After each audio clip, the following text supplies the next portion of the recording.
Selamat pagi anak-anak kami sekalian kelas 10 TKJ.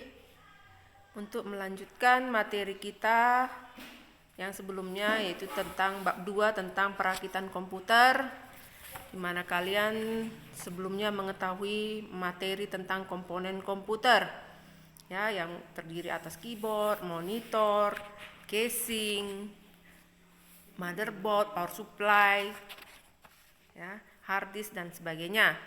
Setelah kalian mengenal komponen-komponen dari komputer itu, sekarang masuklah kita ke materi tentang mengatur BIOS komputer. Ya. Setelah kalian ketahui sebelumnya bahwa motherboard yang ada di komputer itu, yang ada di dalam casing komputer itu, ya, itu merupakan tempat induk peletakan daripada komponen komputer lainnya.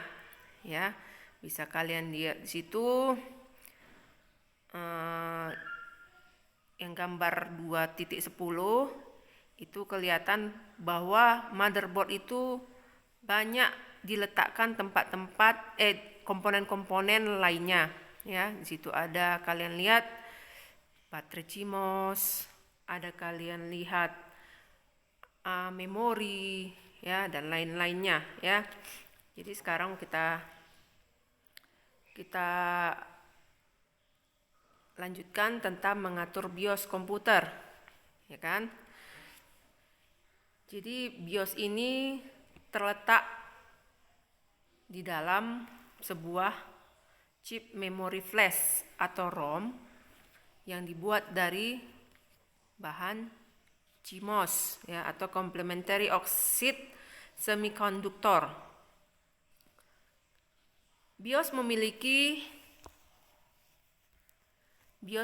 beberapa peran penting dalam pengoperasian komputer. Yang pertama, BIOS ini mendeteksi perangkat keras yang terpasang pada motherboard dan menyimpan konfigurasi serta spesifikasi hardware tersebut.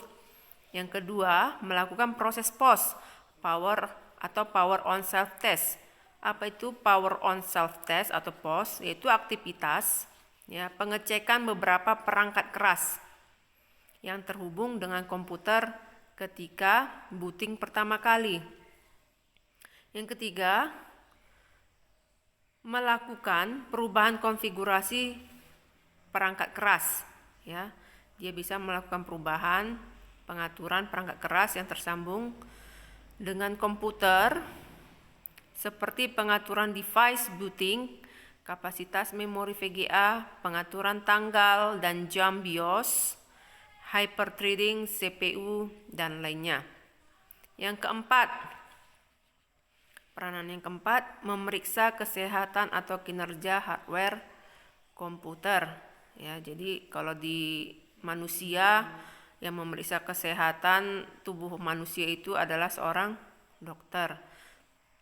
Kalau di komputer, hardware komputer yang memeriksa kesehatan dan kinerja perangkat keras komputer itu adalah si BIOS, ya. Kemudian yang kelima, dia memberikan informasi tentang spesifikasi hardware yang terpasang pada komputer. Ya, masing-masing hardware itu atau perangkat keras itu ada spesifikasinya. Ya, itu bisa kalian cari tahu di internet, di Google, apa-apa saja spesifikasi daripada hardware, misalnya monitor, bagaimana spesifikasinya, bagaimana spesifikasi hard disk, ya, itu bisa kalian cari tahu. Yang selanjutnya, setelah kita tahu peran penting dari si BIOS ini, 5 peran penting di atas, kita lanjut bagian-bagian penting dari BIOS.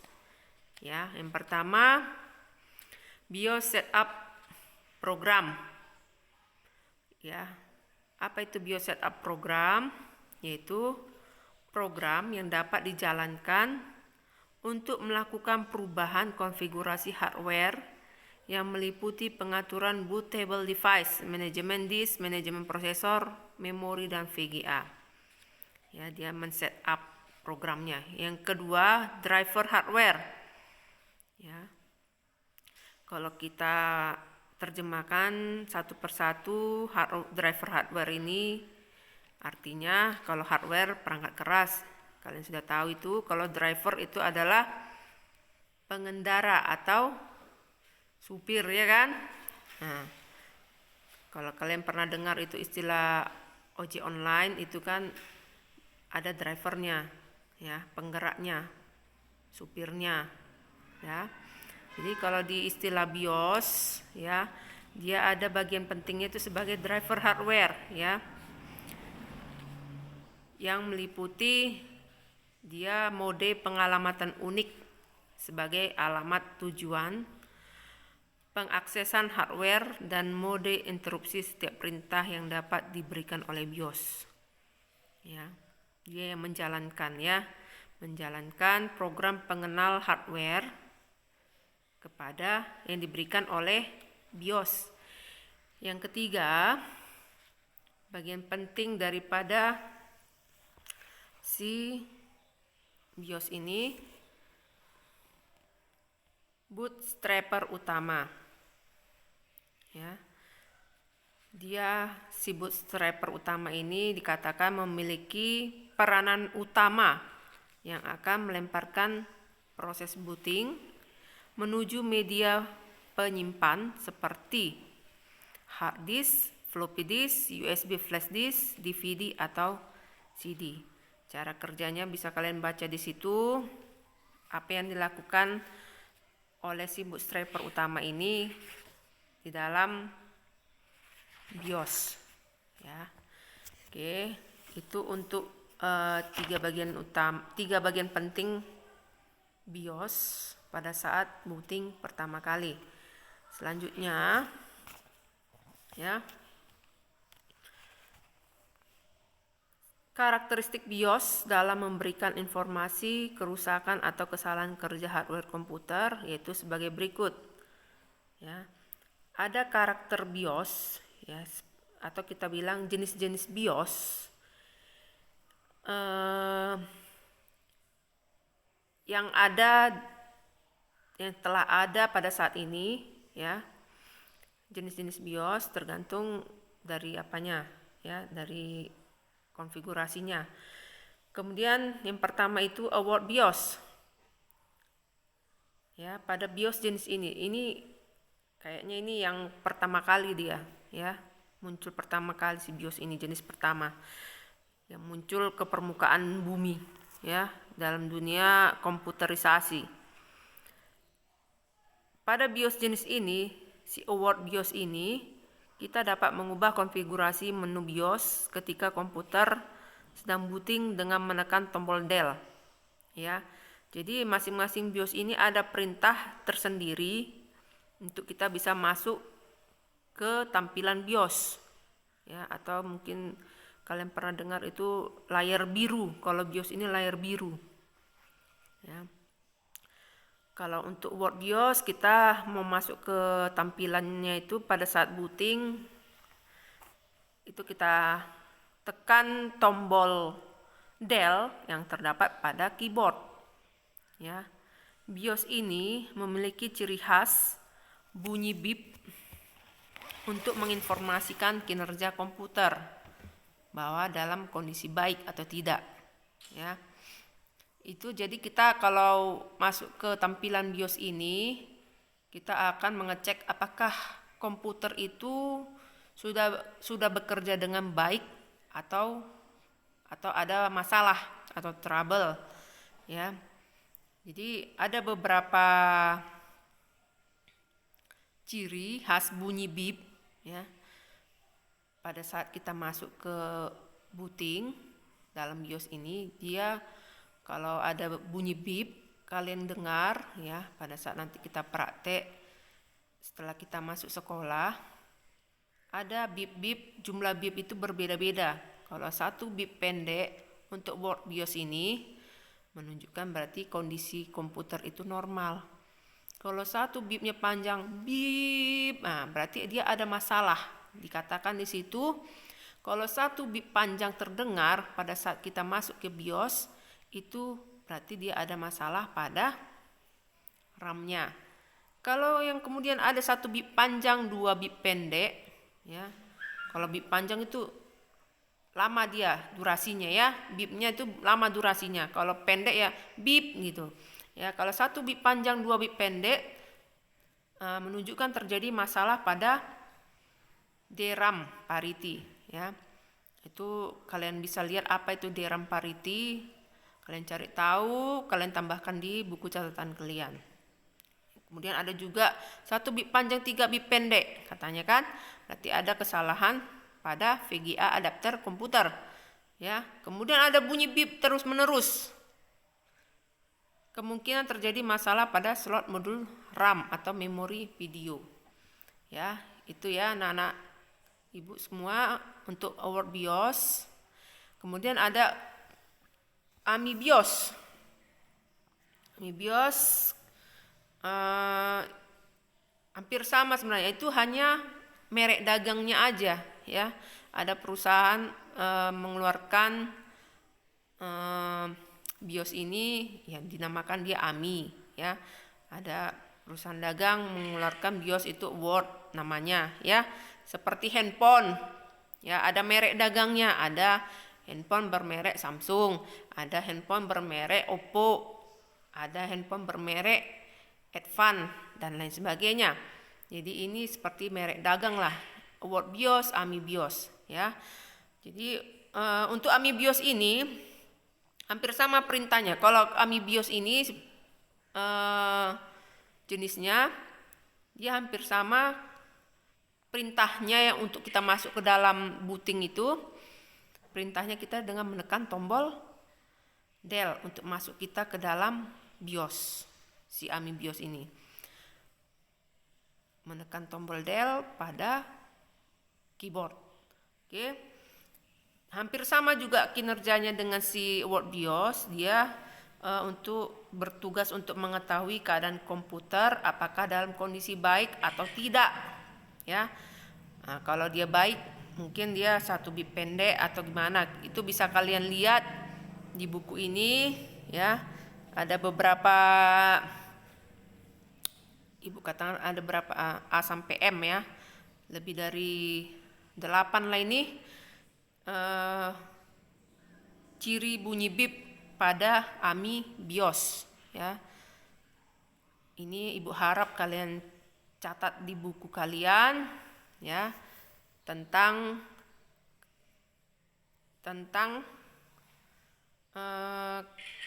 karakter atau sifat dari AMI BIOS, Word BIOS dan BIOS-BIOS yang lain. Itu pindahkan di buku catatan kalian biar pada saat praktek nanti kita lakukan praktek masuk ke BIOS ya. Nanti kita lihat jenis komputer di sekolah, apakah jenis BIOSnya Word atau AMI, kita lihat nanti. Oh Bu, nanti pada saat di lapangan adalah komputer yang sedang ada gangguan masalah satu bip pendek, dia menggunakan AMI BIOS atau Word BIOS ya. Jadi kalian bisa mendeteksi, oh kesalahannya di mana. Oh, berarti baik. Nah, itu ya berdasarkan bunyi bip. Kemudian situ juga ada jenis BIOS yang ketiga, yaitu Phoenix BIOS ya. Cara perintah dari jenis BIOS Phoenix ini masuk kita ke dalam BIOS itu kita menekan kombinasi tombol Ctrl Alt INS ya, atau insert Ctrl Alt INS. Baru kita bisa masuk ke dalam tampilan BIOS si Phoenix BIOS ini ya. Phoenix BIOS ini sama juga fungsinya dengan BIOS jenis yang lain, yaitu untuk mengetahui apakah kinerja si komputer itu, keadaan komputer itu apakah dalam kondisi baik atau tidak. Itu juga ada keempat ya. Sebelum keempat, dia juga banyak jenis-jenis BIOS, kondisi BIOS yang menentukan apakah dia baik atau tidak dari bunyi bipnya Ya, komputer itu apakah bekerja baik atau tidak dari bunyi bipnya. Ini ciri khas dari si Phoenix BIOS. Berbeda dengan BIOS yang lainnya. Jadi setiap BIOS itu berbeda karakternya, sifatnya dari bunyi bipnya. Jadi jangan kalian samakan, biar gampang Bu, kita samakan aja Word BIOS dengan Phoenix BIOS bunyi bipnya. Enggak sama. Ya. Yang keempat, IBM BIOS. Ya, ini yang jenis yang terakhir. Itu kita lihat